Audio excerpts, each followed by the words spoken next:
अब really sorry, आज मैं अपने मोबाइल फ़ोन जिससे कि मैं रिकॉर्ड करता हूँ उसको एयरप्लेन मोड में डालना भूल गया था।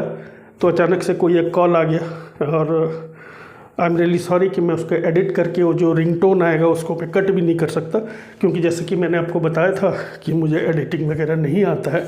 मैं तुरंत उसको रिकॉर्ड करता हूँ, तुरंत अपलोड करता हूँ। तो टॉपिक वही है, सेम है जो हम लोग ऑलरेडी डिस्कस कर रहे थे कि वर्ल्ड इकोनॉमिक क्राइसिस यानी कि वर्ल्ड रिसेशन के बारे में। समझ के चलिए कि ये पार्ट 2 है, ये समझिए कि ये पार्ट 2 है। तो आई एम रियली सॉरी, ऐसा नहीं होना चाहिए बट हो गया।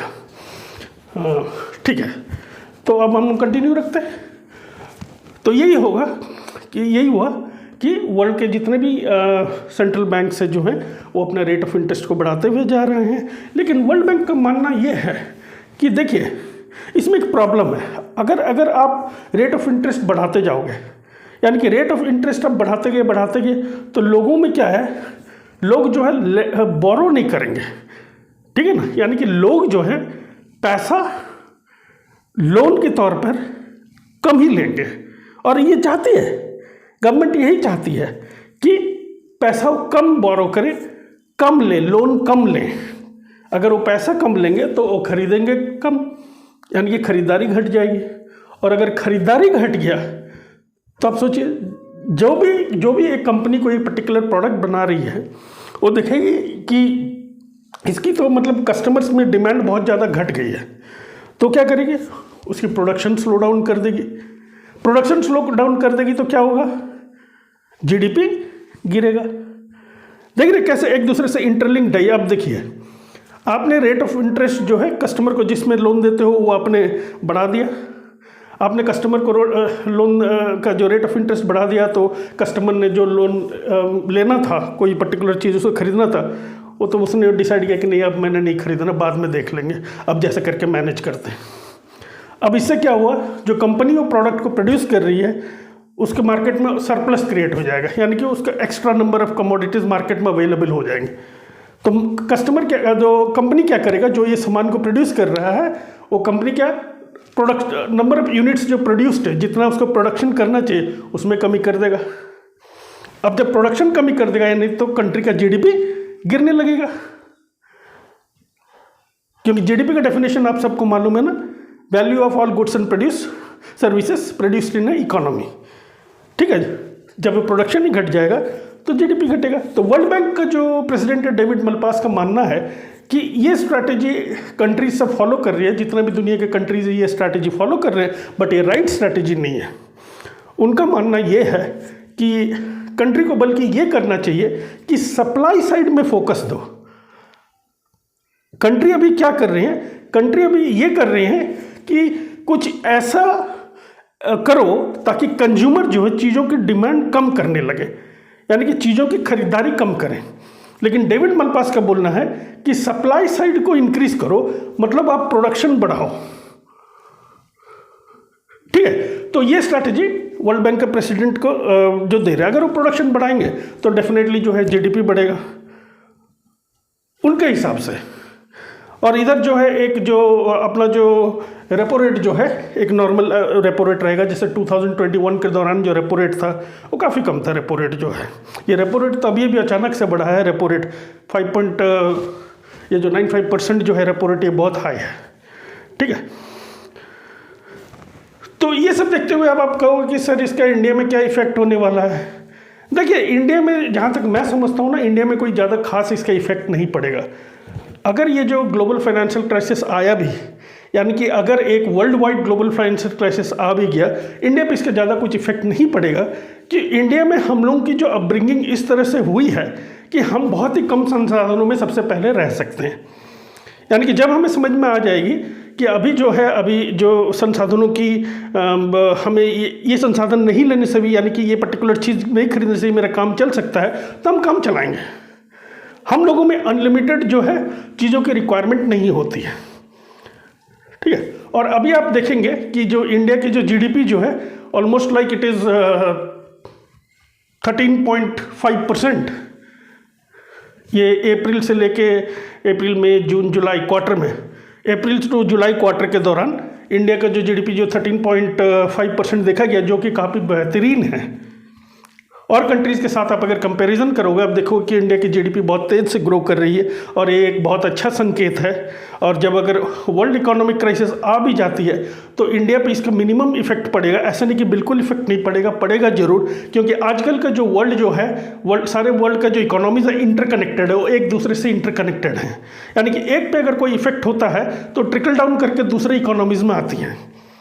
तो वर्ल्ड बैंक का मानना यह है कि जो डेवलप्ड कंट्रीज़ पे तो इतना ज़्यादा इसका असर नहीं पड़ेगा, ठीक है, लेकिन जो डेवलपिंग और कंट्रीज़ हैं या अंडर डेवलप्ड कंट्रीज़ है उनमें असर बहुत ज़्यादा पड़ सकता है। लेकिन अकॉर्डिंग इन इंडियन कॉन्टेक्स्ट, जहाँ तक हमारा समझना है कि हमारे जो फाइनेंशियल पॉलिसीज़ जो है बहुत ही यूनिक पॉलिसीज़ है, हमारे जो पॉलिसी मेकर्स जो ऊपर बैठे हैं वो इस चीज़ के लिए बिल्कुल तैयार हैं।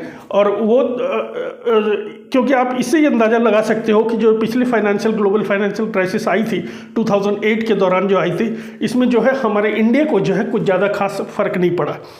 इंडियन लोगों की जो मेंटालिटी है, सेविंग्स मेंटालिटी जो है, यानी कि पैसे बचा कर रखना, सेविंग्स मेंटालिटी जो है, ये एक बहुत ही अच्छी मेंटालिटी है। और ये आज से नहीं है, हमेशा से है, ये है शुरू से ही हमारा ये चलते आ जा रहा है। ये सेविंग करना हमारे खून में है। ये चीज़ जो है, ये जो सेविंग्स जो है, ये हमारे इकोनॉमी को एक तरह का एक एक्स्ट्रा बूस्ट देती है। तो इस चीज़ से आप बिल्कुल ना घबराएं कि अरे वर्ल्ड फाइनेंशियल क्राइसिस आने वाला है 2023 में, तो क्या हो जाएगा, ये हो जाएगा, वो हो जाएगा, बहुत बड़ी प्रॉब्लम आ जाएगी। नहीं, ऐसा कुछ ज़्यादा खास इंडिया पे, मैं जहाँ तक मैं देख रहा हूँ, इंडिया पे ऐसा कुछ खास पड़ेगा नहीं। सबसे पहली बात तो मैं नहीं चाहता कि ये एक जो है ग्लोबल फाइनेंशियल क्राइसिस हो, बिल्कुल नहीं चाहता, बिल्कुल भी नहीं।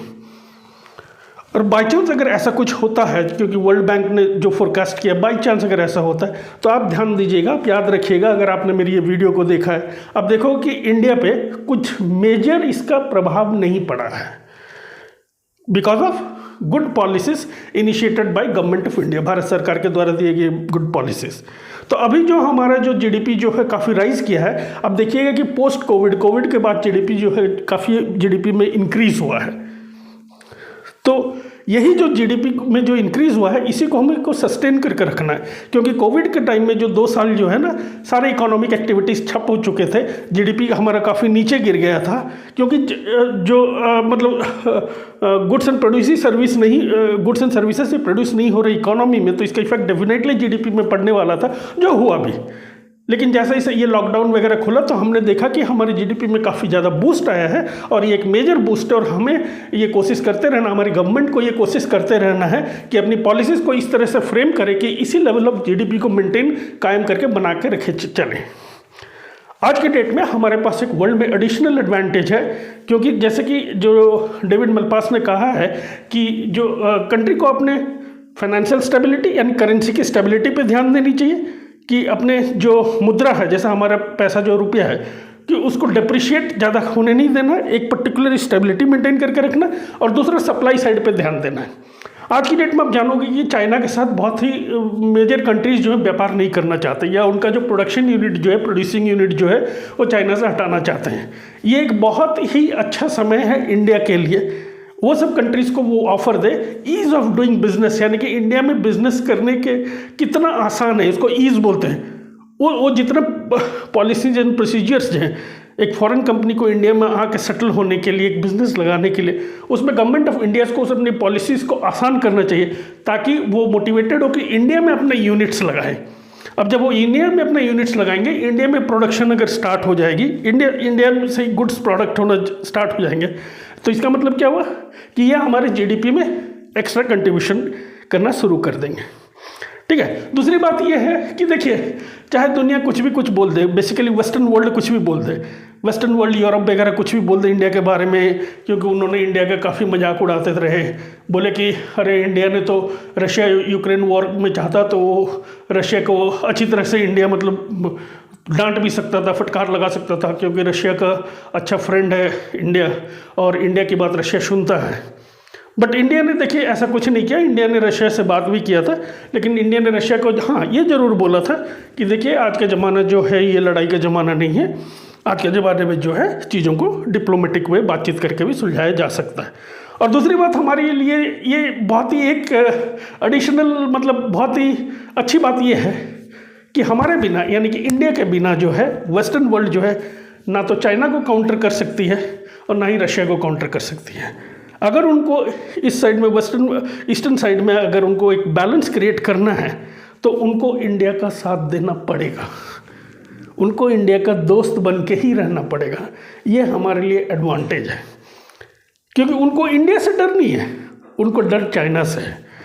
और अगर चाइना को जो है बैलेंस करना है तो इंडिया को ताकतवर बनाना जरूरी है। मतलब वो जो है, जो वेस्टर्न वर्ल्ड, जो वेस्टर्न कंट्रीज़ है, वो चाहते हैं कि इंडिया ताकतवर बने, क्योंकि ये उनके एडवांटेज में है, क्योंकि चाइना को भी तो बैलेंस करना है। ठीक है, यहाँ तक आज के टिडबिट आपको समझ में आ गया। तो इसीलिए आप लोग, मेरा तो ये बोलना है कि आप बिल्कुल ना घबराएं, ऐसे क्राइसिस आते जाते रहते हैं। 2008 में हुआ था, और फिर जब 1930 का जो ग्रेट डिप्रेशन बोलते हैं वो हुआ था, वो काफ़ी समय तक चला। हाँ देखिए, ये जो क्राइसिस आते हैं ना, ये एक शॉर्ट पीरियड ऑफ टाइम के लिए, normally short period of time के लिए, मे बी 10 महीने के लिए हो सकते हैं, साल भर के लिए, 1.5 साल के लिए, 2 साल के लिए हो सकते हैं। लेकिन इसके आफ्टर इफेक्ट्स, क्राइसिस के बाद जब इकोनॉमी जो है स्प्रिंग बैक करती है, तो इसका जो प्रभाव जो है काफ़ी दिन तक देखने को मिल जाता है। इसीलिए जो कंट्रीज और सबको ये कोशिश करनी चाहिए कि अगर इस तरह का कुछ ग्लोबल रिसेशन हो तो पहले से तैयार रहें, अपने आप को तैयार रखें, और अपने जीडीपी को ज़्यादा फॉल करने ना दें, ताकि उनको स्प्रिंग बैक, उनको उनमें रिजिलियंस होनी चाहिए। यानी कि उनकी जो स्ट्रैटेजीज, उनका जो पॉलिसीज इस तरह होनी चाहिए कि ज़्यादा इफेक्ट ना पड़े। उम्मीद करता हूँ कि, आशा करता हूँ कि आपको ये टिडबिट सेशन से कुछ नॉलेज मिला होगा। अगर आपको कुछ एक्स्ट्रा इनपुट्स है तो आप हमें ज़रूर दीजिए। और बाकी जो अगर आप जानना चाहेंगे, सीखना चाहते हैं कि रेपो रेट का अलावा भी बाकी जो बैंक्स में जो डिफरेंट रेट्स यूज़ होते हैं वो क्या होते हैं, वो हम किसी और सेशन में डिस्कस करेंगे। Thank you and have a great day.